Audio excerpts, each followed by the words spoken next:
para quem acredita, não é passageira ilusão, e a morte se torna bendita, porque é nossa libertação. Nós cremos na vida eterna e na feliz ressurreição, quando de volta à casa paterna, com o Pai os filhos se encontrarão. No céu não haverá tristeza, doença nem sombra de dor, e o prêmio da fé é a certeza de viver feliz com o Senhor. Nós cremos na vida eterna e na feliz ressurreição, quando de volta à casa paterna, com o Pai os filhos se encontrarão. O Cristo será neste dia a luz que há de em todos brilhar. A Ele, imortal melodia, os eleitos vão de entoar. Nós cremos na vida eterna e na feliz ressurreição, quando de volta à casa paterna, com o Pai os filhos se encontrarão.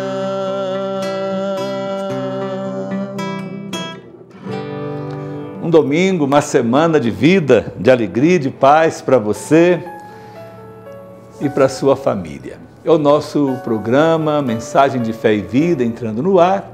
É Padre Amarildo quem tem a alegria de mais uma vez entrar no seu lar, neste momento sagrado do almoço, para partilhar com você a palavra de Deus, a palavra da igreja.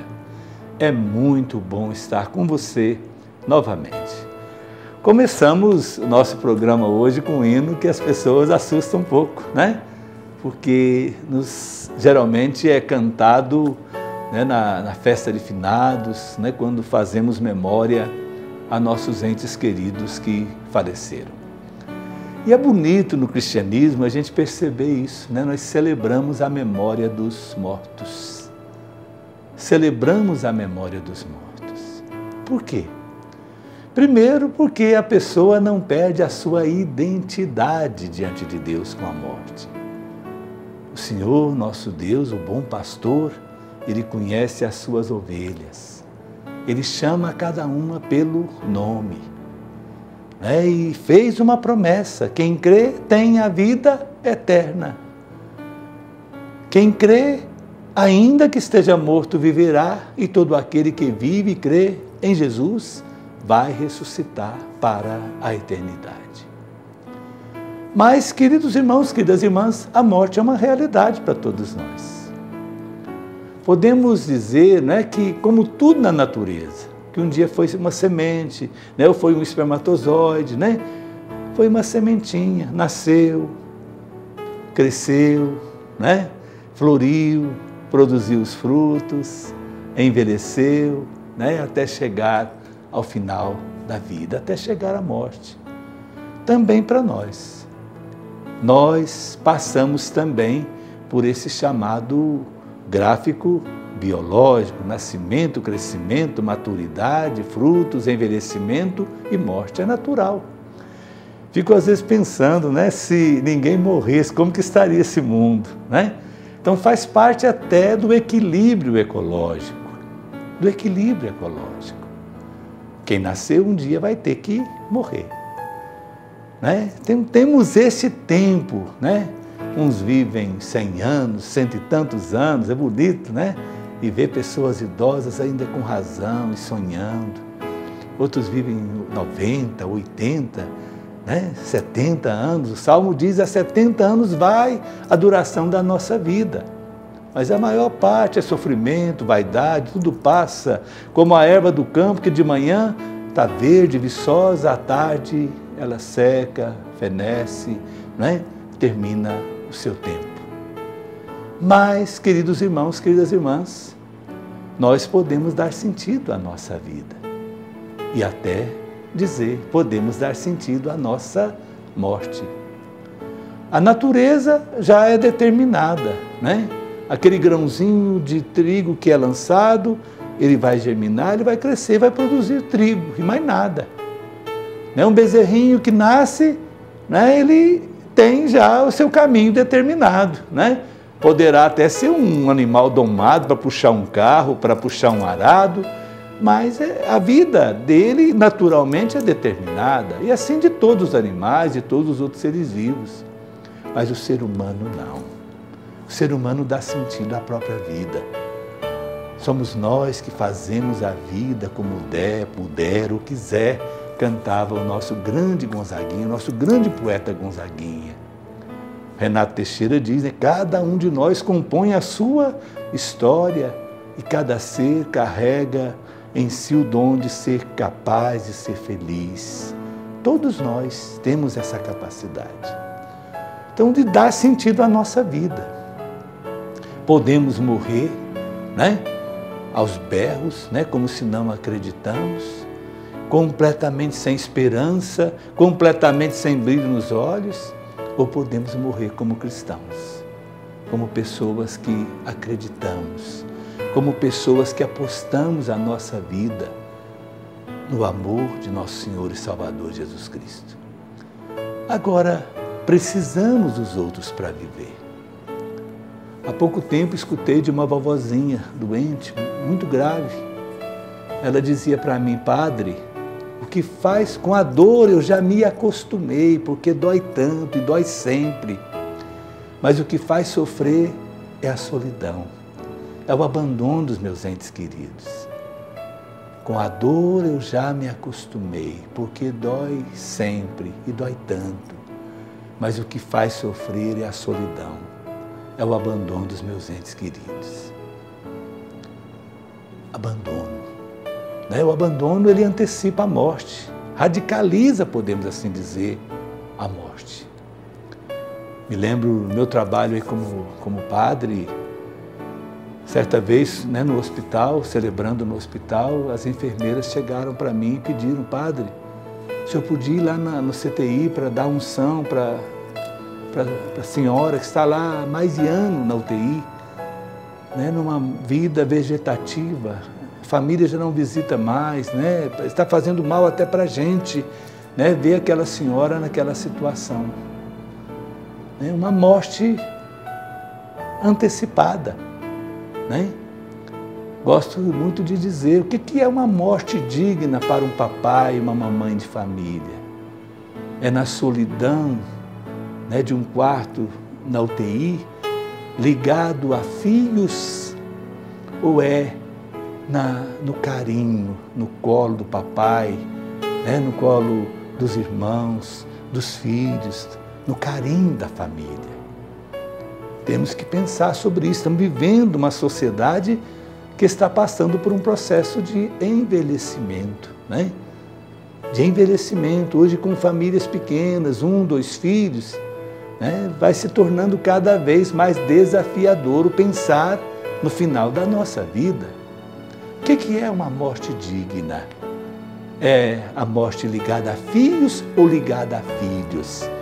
Ligada a filhos ou ligado à família, ao carinho, ao afeto. Isso é importante lembrar. Me lembro quando faleceu minha avó divina, de saudosa memória, né? Ela me esperou chegar de Roma. No dia seguinte à minha chegada, ela faleceu.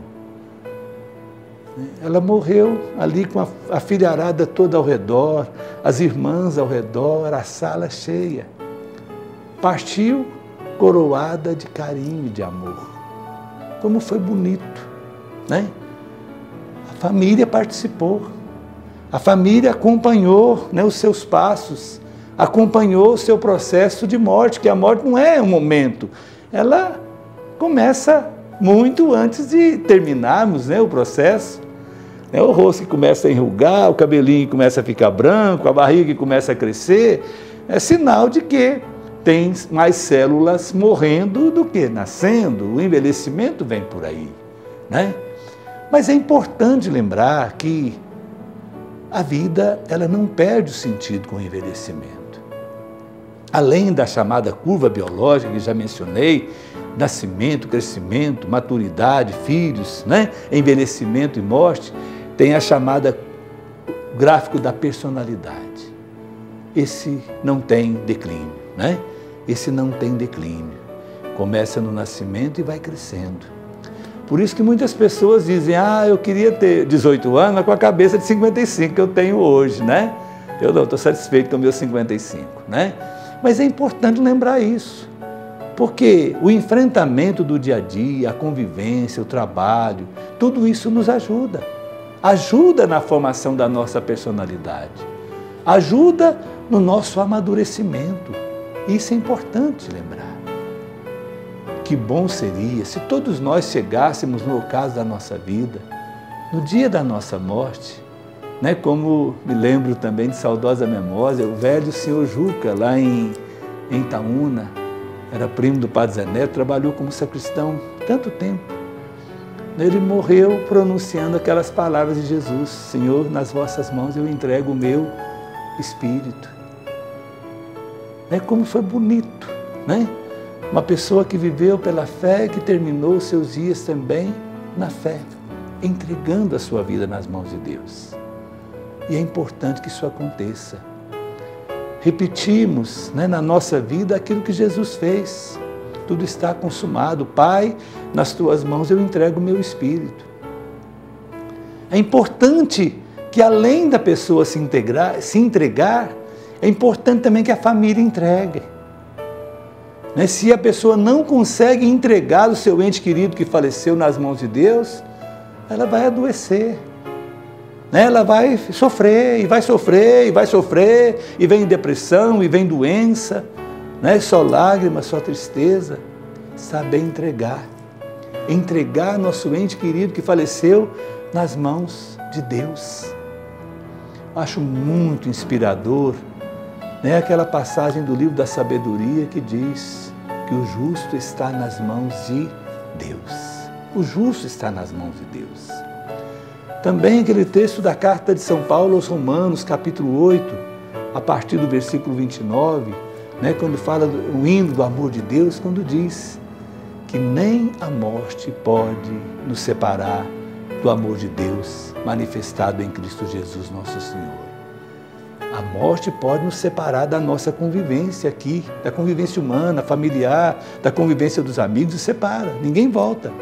Assim é a nossa fé cristã, Depois da morte vem o juízo, e uns vão ressuscitar para a vida eterna, conforme a sua vida, outros para a morte eterna.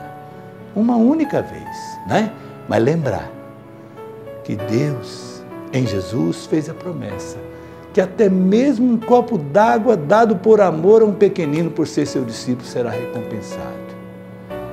O Evangelho de Lucas, no capítulo 23, nos traz aquela cena forte da crucifixão de Jesus, crucificado em meio a dois criminosos.